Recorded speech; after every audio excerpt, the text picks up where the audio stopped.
Bonsoir à toutes et à tous, je suis ravie de vous retrouver en ce mardi 26 août pour votre journal du soir sur TV Vendée. Ce sera l'occasion de ressortir son t-shirt rose. Les inscriptions pour participer à la course de la Joséphine ouvrent ce mercredi. La célèbre course féminine de l'automne à La Roche-sur-Yon revient le dimanche 12 octobre pour une 11e édition.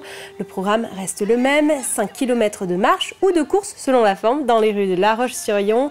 Depuis 2015, plus de 950 000 € ont été reversés à la Ligue contre le cancer.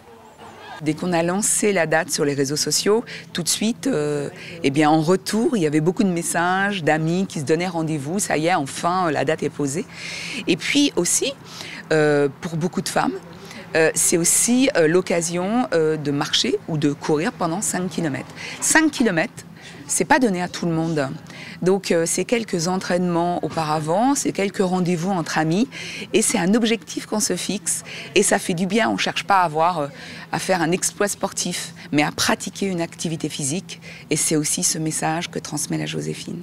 On a cette chance d'avoir cette manifestation importante qu'est la Joséphine, qui permet effectivement, de par sa notoriété, de toucher un grand nombre de personnes, notamment touchées par la maladie, ou pas, effectivement, et pour les inciter à se diagnostiquer, à se faire diagnostiquer, notamment par exemple grâce aux bustes d'autopalpation qui sont présents lors de ces manifestations, qui permettent aux personnes de s'auto-diagnostiquer.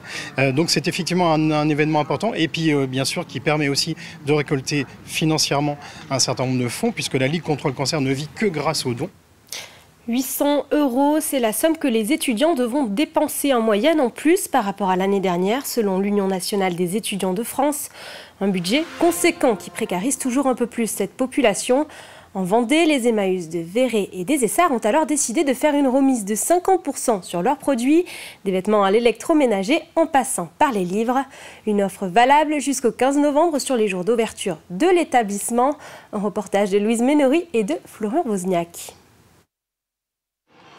C'est l'heure des emplettes pour Oriane et Ninon. Alors direction Emmaüs pour les deux étudiantes. Ouais, c'est sûr, en tant qu'étudiante, c'est sûr que c'est bon plan. Je sais que moi j'achète plus trop dans les magasins de fast fashion, j'achète plus trop. Je préfère aller dans des Emmaüs, des recycleries ou même des fripes, quoi. J'aime bien aller souvent au Emmaüs, voir un peu ce qu'il y a et puis sans forcément d'idée précise de ce que j'ai envie de ce que je recherche, quoi.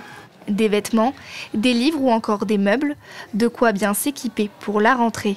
On a toujours des choses quand on s'installe, même après plusieurs années. Du coup, là, c'était pour voir ce qui me manquait. Au niveau des vaisselles, par exemple, il me manquait des couteaux ou pour des petites choses, quoi, des petits objets quoi, que j'aurais pu trouver ici. J'ai pas pensé à d'autres magasins en particulier avant, j'ai vraiment pensé à venir ici d'abord. En France, près d'un tiers des étudiants peinent à honorer leurs charges locatives dans les délais. L'objectif d'Emmaüs, permettre une installation à moindre coût. Le constat est fait qu'au niveau de la France, les étudiants sont en précarité de façon importante. Un jeune qui veut se loger, il y a les frais universitaires ou les frais d'une école, d'un BTS, etc. Le logement, l'accessibilité au logement est de plus difficile en France. Donc nous, Emmaüs, on lutte contre la précarité et on s'insurge contre le mal logement. On est dans de l'achat solidaire, donc c'est des meubles de récupération, mais quand on est premier locataire, primo-accédant, ça fait un petit coup de pouce à la vie. Lancée après le Covid, l'opération est renouvelée chaque année. Seule condition pour en bénéficier, présenter une preuve de son statut d'étudiant.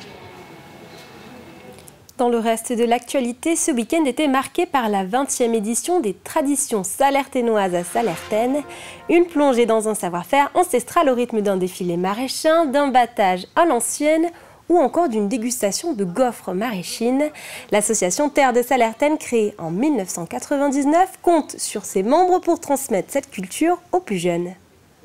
C'est très prenant de maintenir un système culturel de cette façon, parce qu'il faut avoir quand même un peu de mémoire de ce qui s'est passé autrefois.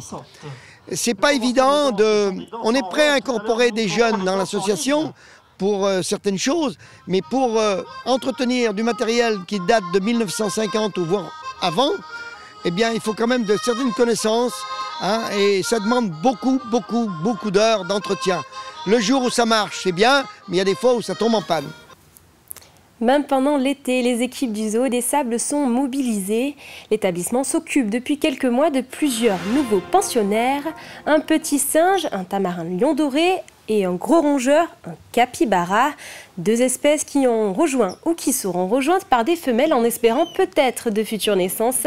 L'objectif, préserver ces espèces menacées localement ou bien en voie d'extinction.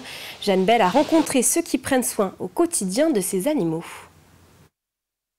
Depuis près de 5 mois, un nouvel habitant a emménagé au Zoo des Sables. C'est un capybara mâle de 8 ans qui a rejoint la femelle déjà présente dans le parc. Cet animal, le plus gros rongeur du monde, peut atteindre jusqu'à 60 kg. Tous les deux ont 8 ans. La femelle, elle s'appelle Alma et le mâle Inti. Donc c'est pour former un couple en espérant potentiellement de la reproduction. On a pu faire une petite mise en contact qui s'est faite au fur et à mesure. D'abord juste visuel avec les odeurs. Comme ils étaient déjà plutôt réceptifs l'un et l'autre, on a décidé de les mettre ensemble. Et puis ça s'est très bien passé. On a déjà pu observer aussi des accouplements et on peut espérer à un moment donné de la reproduction.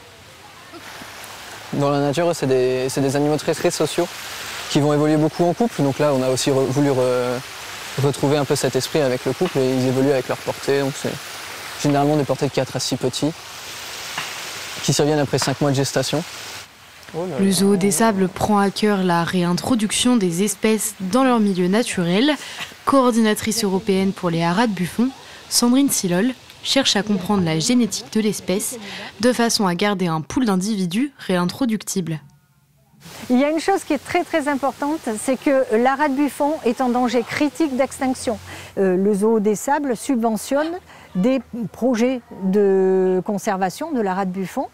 Donc cette année, il va y avoir une réintroduction d'haras de Buffon au mois de septembre. Des haras de Buffon qui ne sont pas issus du plan d'élevage européen, mais qui sont issus de la Fondation Jean Belly qui les reproduit. Ils vont être relâchés vers la fin de mon séjour là-bas.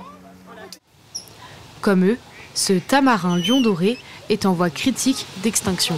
C'est le cas de plus de 60% des espèces présentes dans le parc.